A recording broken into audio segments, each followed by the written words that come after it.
मेरे अधिकतर बच्चे या तो मेरी भक्ति करने में अपना समय गुजारते हैं या फिर वो अपने काम करने में अपना समय गुजारते हैं। पर मेरे कुछ ऐसे भी बच्चे हैं जो अपना सारा समय यूं ही बेकार ही गंवा देते हैं। इतनी समय की बर्बादी शोभा नहीं देती।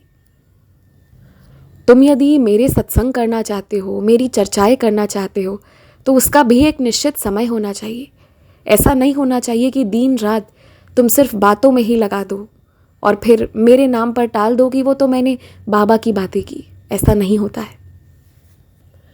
मेरी भक्ति करने का ये मतलब नहीं है कि तुम मेरे नाम पर अन्य सारे काम छोड़कर सिर्फ समय की बर्बादी करो।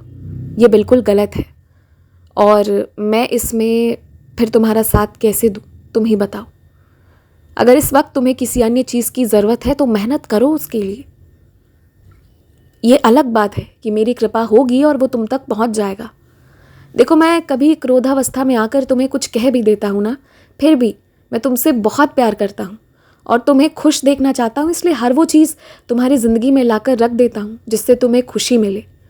लेकिन तुम्हारा भी कुछ कर्म है, कुछ फ़र्ज़ है कि तुम भी अपने समय की बर्बादी कम करो और अपने काम अच्छे से करो।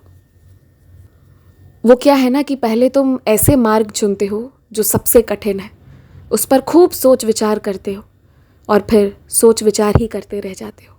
उसके आगे वो कभी शुरू होता नहीं है और इस तरह तुम्हारे सालों साल बर्बाद होते हैं। हिम्मत करो, एक बार और दोबारा कोशिश करो, करके देखो, जीत जाओगे। कोशिश करने से पहले हार जीत ये सब कौन सोचता है।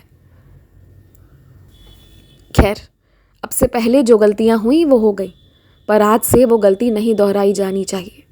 और यदि तुम्हारा मन शांत नहीं रहता है, तुमसे ध्यान नहीं किया जाता है ना, तो बैठो और तब तक तुम मेरा नाम लिखते रहो, साईं साईं लिखते रहो, जब तक कि तुम्हारा मन एकाग्रचित ना हो जाए। मत उठो वहाँ से और लिखते जाओ। देखना, तुम्हारे मन को भी तुम्हारे काबू में आना ही पड़ेगा और तुम्हारी सहायता करनी ही पड़ेगी ताकि तुम अपने सोचे हुए लक्ष्य को प्राप्त कर सको। आशीर्वाद दे रहा हूँ तुम्हें। आगे बढ़ने की सोचो और हमेशा आगे बढ़ो। खुश रहो।